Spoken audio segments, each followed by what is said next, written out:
is the most what's the most of an item that you pick up? What is the most popular item that you pick up constantly?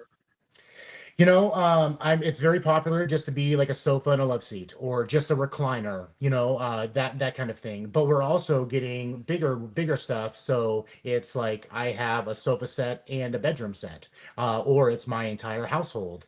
People are getting really good at like donating all that small stuff, their clothes. Like when someone dies, the family comes in, they get all the small stuff out, and now they're stuck with this big furniture.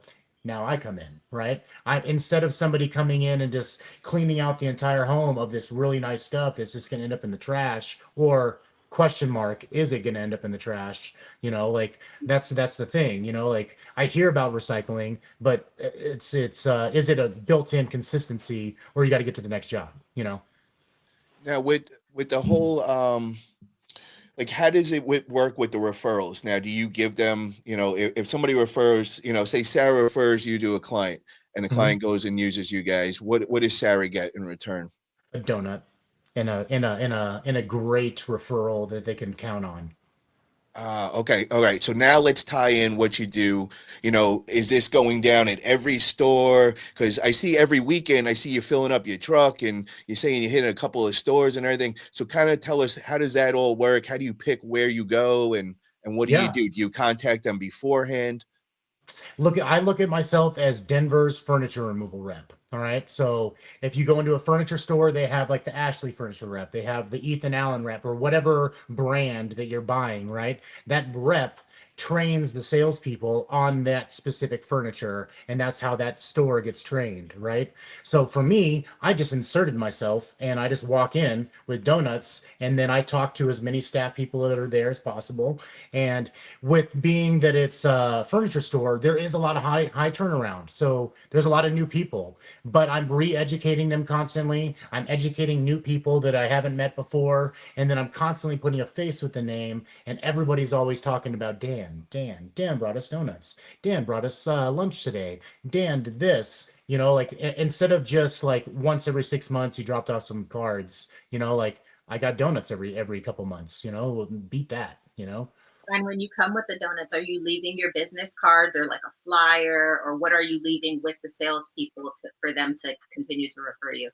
Just a stack of business cards, and it really depends on the store. If it's a bigger store, I give them a bunch. If it's a smaller store, I give them like, 10, 15 or something like that. Because they save them up too. So I'm just always replenishing. But I have been seeing some interesting things. People have been doing it now. So I'm seeing other companies that are like, hopping in the game. And Competition. I'm like loving it. I'm like super excited about this because what's this going to bring and how is it going to do it? But I'm seeing these like little like cards that like they're like foldable and they just sit on the computer desk, and I'm just like, man, all right, maybe I need to step up my game just that much more. But it's friendly competition. I'm super excited to see it, because it's been me for years. How I do was you go? Sorry, I didn't mean to. Sorry, you go first. I was gonna ask you if you'd be willing to like share a pitch that you give to like the sales reps on how like, or what do you tell them when you go in for them to keep your name on their mind when they're referring you to customers? And then Yeah. before, I want to add on to that before you answer that. Now, do you call beforehand? Do you like set like I'll be here at this time, and then do you set like one meeting for everybody, or do you individually just go and talk with each salesperson? So I do schedule some meetings to where like it'll be a specific sales meeting where I'm there presenting to them. But no, there's no heads up, nothing. I'm coming on Saturday or Sunday. That's when everybody's there. And then I'm just like, say hey real quick and I'm out. But I basically walk in, say, hey, my name is Dan with Dan's Holloway. I brought you guys some breakfast, some donuts. What we do is we specialize specifically in furniture removal and downsizing.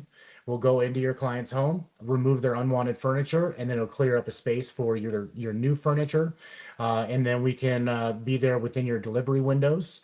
And our whole purpose is to try to find it a new home and keep it out of the trash. I try to emphasize the recycling aspect because everybody loves that spot.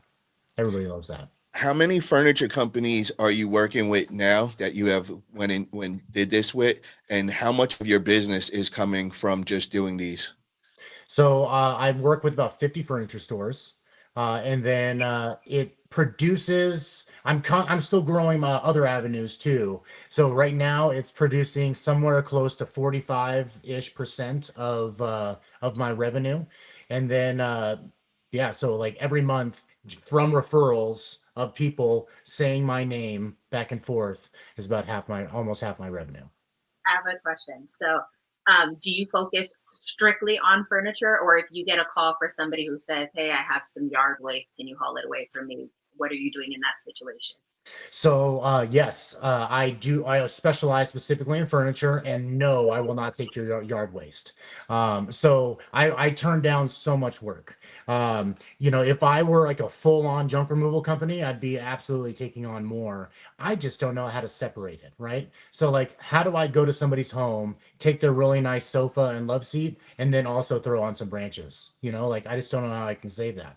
Do you ever partner with other junk removal services in your area so you can throw those jobs to them? I do. So I have a list of different referrals that I work with, and I try to work with top-notch referrals. If I hear something bad, they're gone. I'm not referring them out anymore. So I have to find good people for that. So I have junk removal. I have long distance people that'll go out and do things. I have donation centers that I recommend all the time, moving companies. Like I'm very picky in what it is that I want to do, and I stick in my realm. Like Yeah. I break it every once in a while. Like, hey, the fridge is in the garage. It's super easy. I might take it, but I might take that bag of trash, but I'm not taking like a whole garage full of that stuff. Absolutely not. Got it. So you're not doing like a whole house clean out or anything like that. You're just strictly taking the furniture. I do house cleanouts, Oh, but the thing is the house cleanouts, like I can't save it all. Like I do my best in regards to it. So if it's everything, like if let's say I walk into a home and it's a full cleanout, like the person passed away, it's as they lived, and their uncle or their daughter just wants it gone. They got everything they wanted, and everything else is theirs. I'll go through it and I'll be like, I can save 75% of everything that I see here. I'm taking everything because why put out that extra little dump part? I'm already going to the dump, so I can take that kind of thing. But, if I walk in and it's like 75% trash and it's an entire household, I might recommend somebody else for that. got it.